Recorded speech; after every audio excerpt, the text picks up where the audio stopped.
What if we had a garden that we love to go to? And what if it wasn't your typical backyard garden? Let's say this is a woodland garden like I have here in Greene County, where you've kind of let plants grow as they may. Like is this hawthorn above my head here. A particular nut tree here. Down at the bottom we have a variety of things such as Solomon seal. Let's take a walk down the trail and see what we can see. And these guys were actually transplanted here from up the road by accident, but look, we still have some blooms over here. There's some Rose of Sharon that's not yet blooming right next to the road. And of course, we always a visitor here. We have Winston, the little black dog. So before we make this video too long, let's take a little tour of my woodland garden.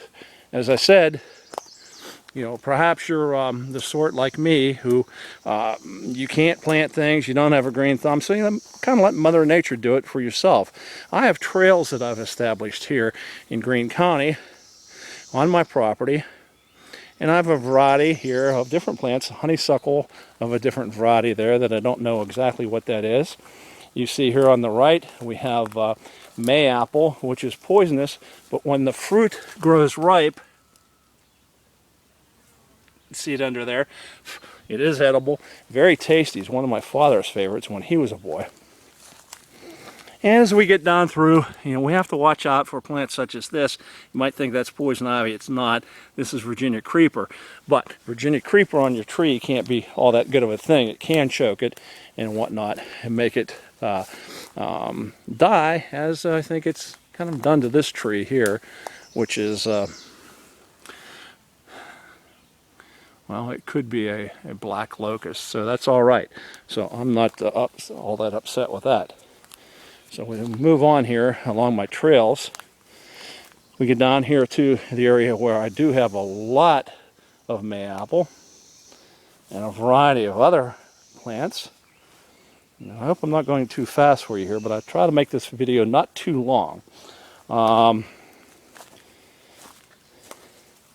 Get down to an area here where we have an abundance of daisy fleabane.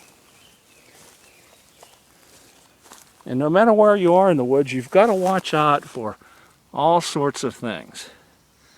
Now we have here a little bug crawling along, a little ladybug of some sort, on actually a plant that I should get rid of. It's the garlic mustard. It's an invasive. And speaking of plants we don't want, and here, of course, and that's our old buddy. Leaflet 3, let it be, poison ivy. Now that's been sprayed, so we'll get rid of that real soon. We're pretty deep down in my woods now. One of the deepest areas that I enjoy going to. This plant is a real problem. This is our friend multiflora rose. We'll see a little bit more of that in a bit as we move along. Move along the trail here. This is one of the more dense parts of my woods below the cabin, and I'm in an area here beneath a big maple tree that I like, and I like to sit here. Of course, you've got to be careful with all the bugs in the area.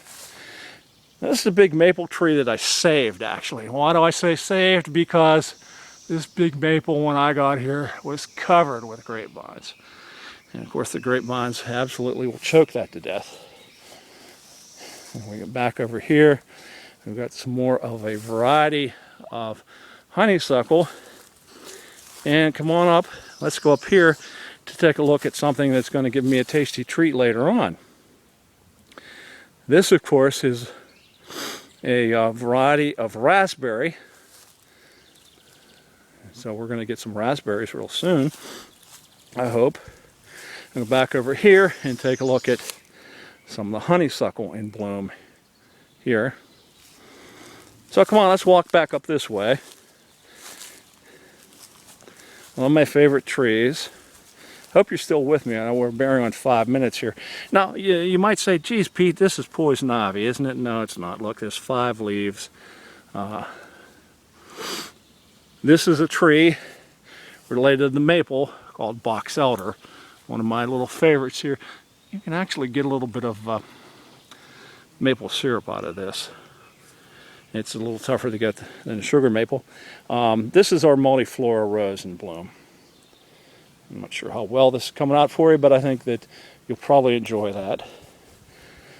And we walk back up the trail here towards the cabin, which you can see right there. We're going to make a little right turn here, right here we go. Go back down the hill a little bit to a good friend, a guy I call Quercus Jr.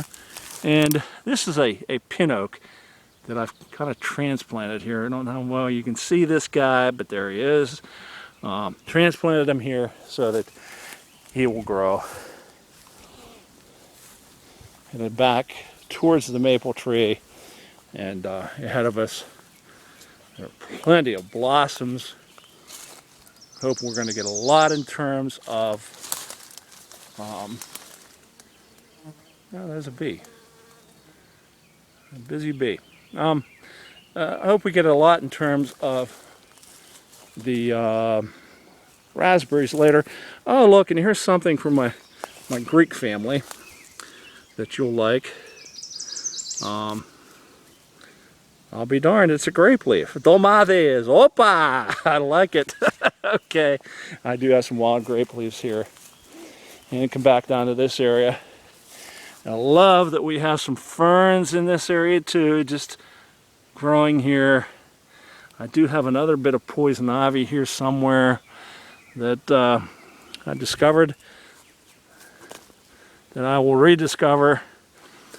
And as I've said before, don't mess. Leaflets 3, let it be. Hey, thanks for coming along for this walk in the woods. Now, you know, a lot of people have gardens. You're planting things in the gardens. You're buying all sorts of things from seed catalogs and whatnot. But here, I prefer to let Mother Nature, do the job. Hope you enjoyed the tour. Thanks for coming along at Epiphany, the little cabin in the woods.